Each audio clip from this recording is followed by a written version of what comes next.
navigation of the seas about various topics from the Panama Canal to the soccer war. You have been a great class. I appreciate talking to you on the ship. You have been very attentive here. You've watched them over again from what you tell me on television. And I really appreciate this. In fact, of all the lecture tours that I have done on ships over the years, this has by far been the best and the most fun.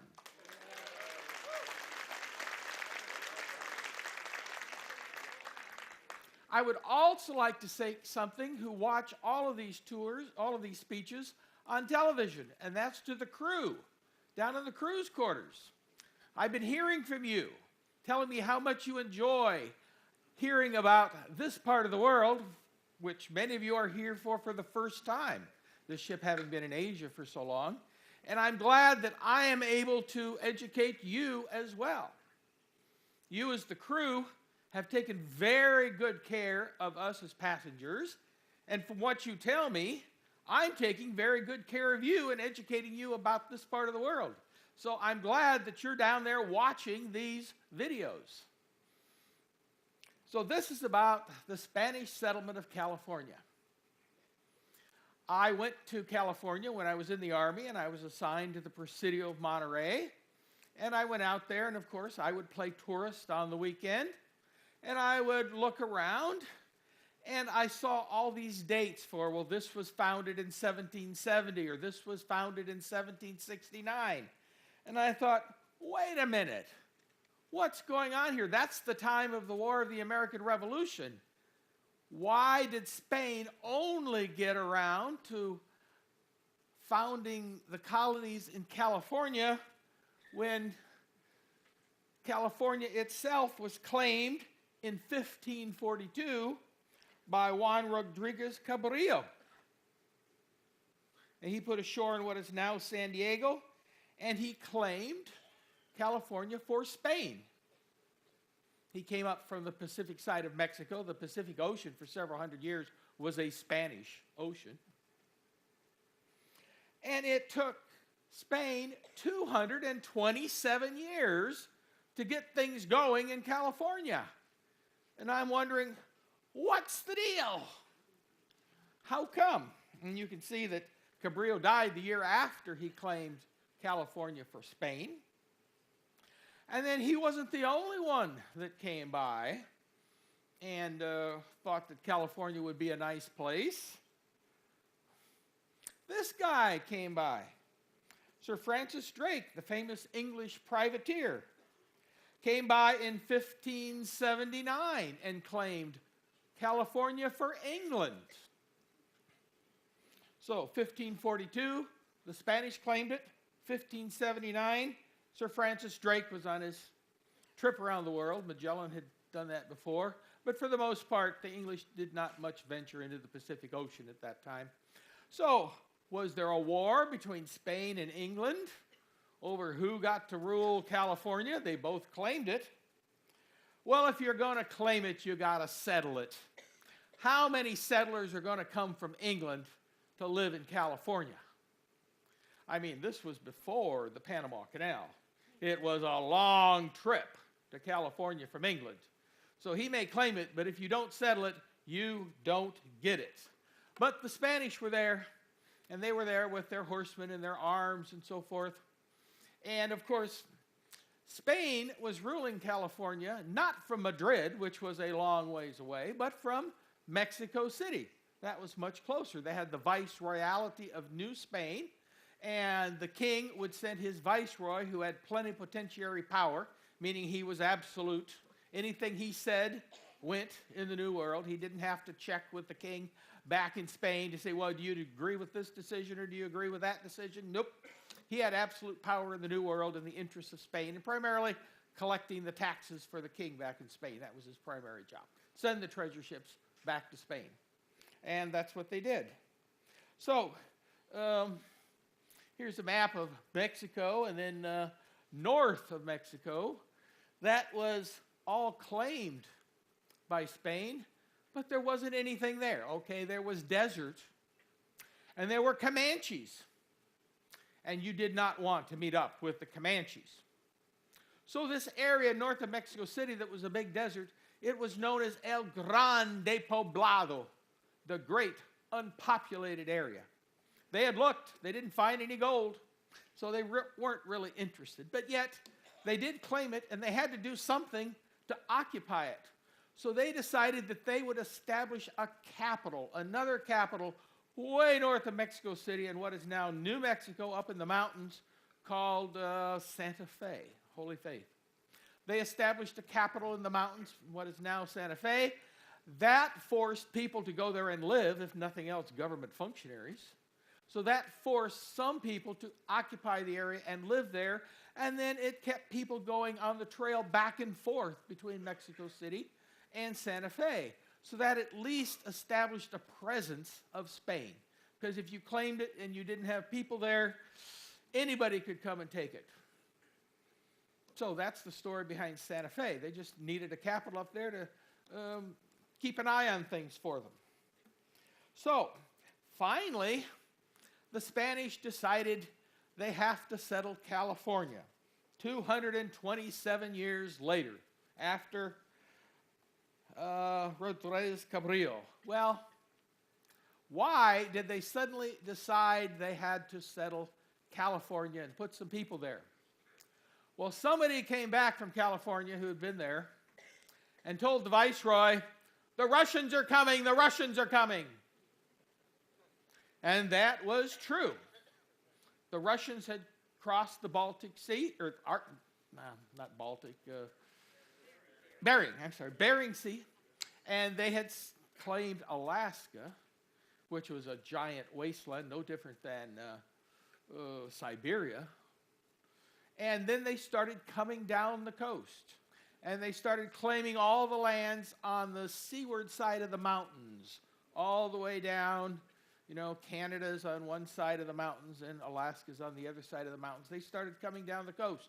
And then they got to Vancouver, and they got to Washington, and they got to Oregon, and then they got to Northern California. And they got about to Sonoma County. There's the Russian River up there named after them. And so the Spanish decided they had to do something to counter the Russians, or the Russians might occupy California and take it away from them. So that's why they decided that they had to settle California. It was a political necessity.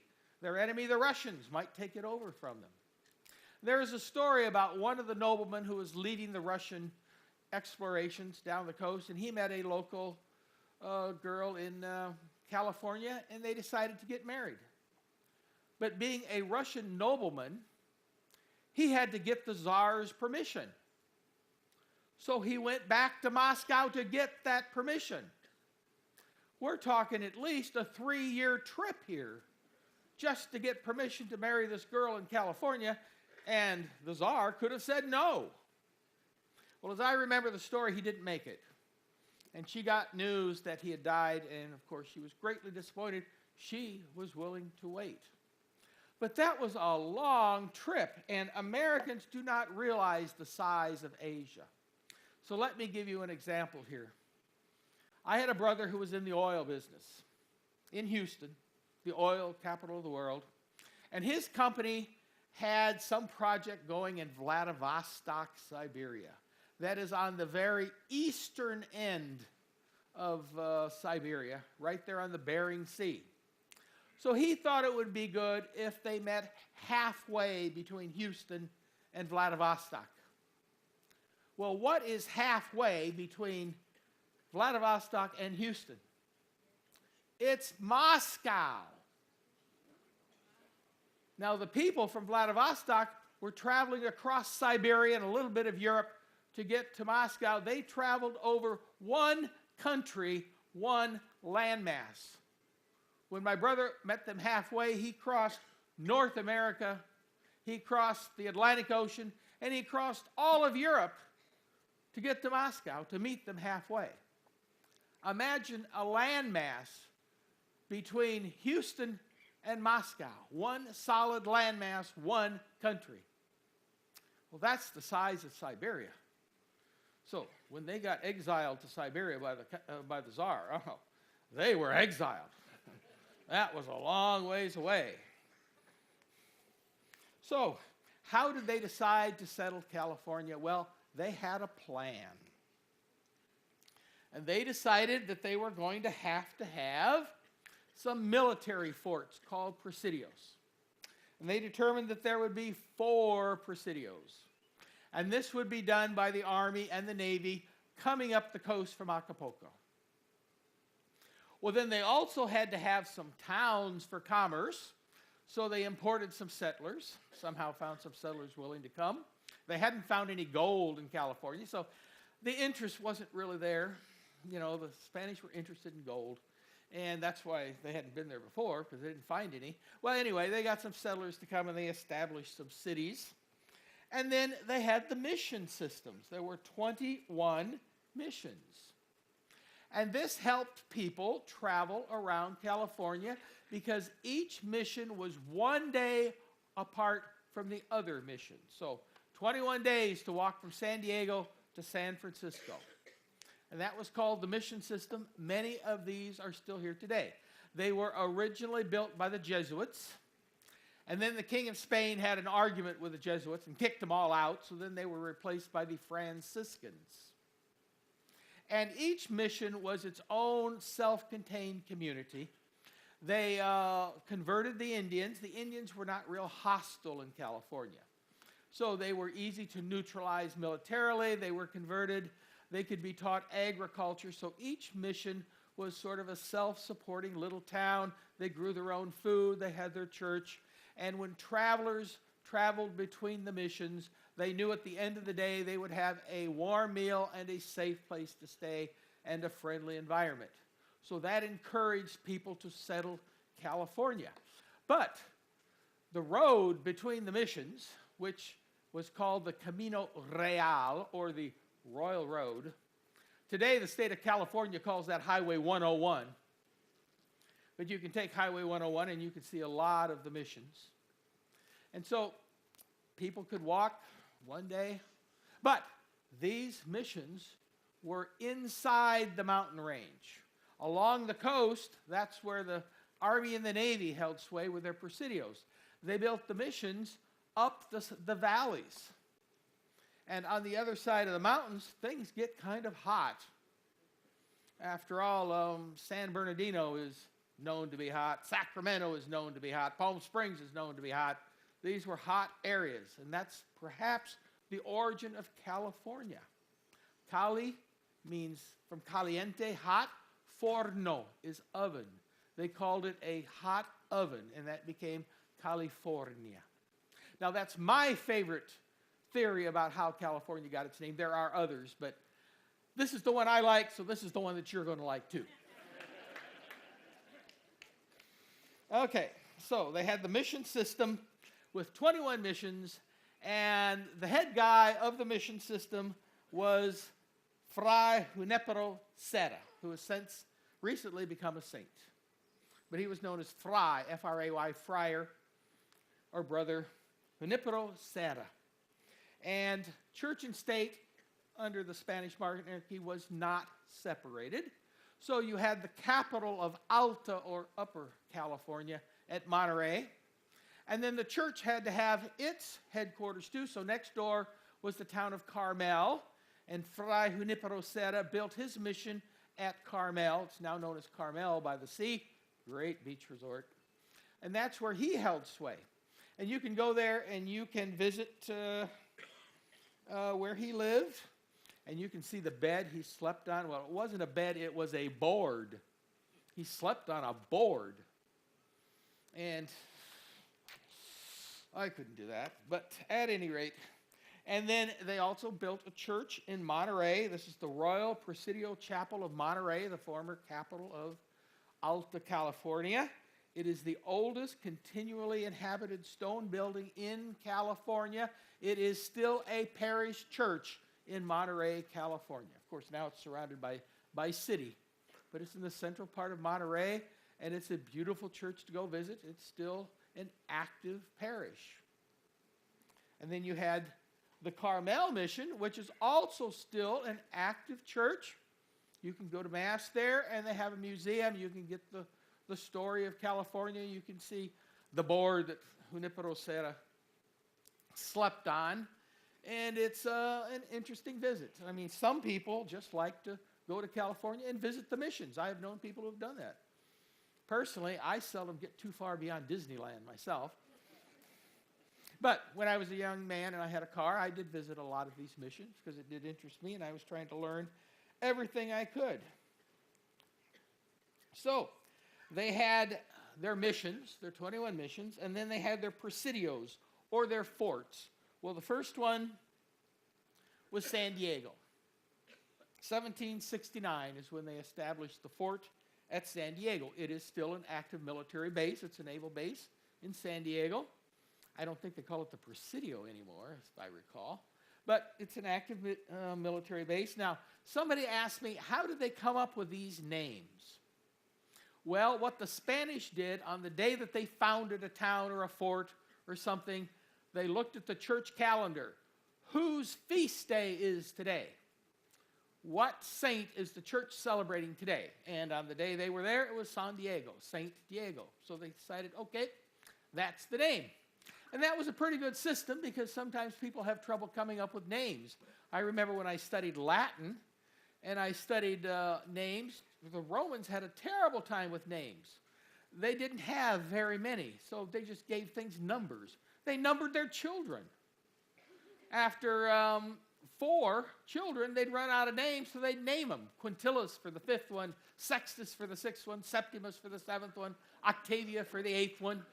They just numbered their children. Hey, number 8, it's your day to go beat the slaves. Get out of here. They numbered them.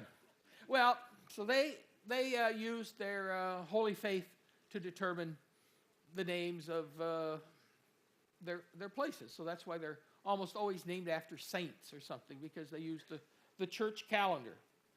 So you had the Presidio of San Diego in 1769, and then they moved up to the Monterey Peninsula the next year, and they established their capital there, which was more or less in the center of California at the time.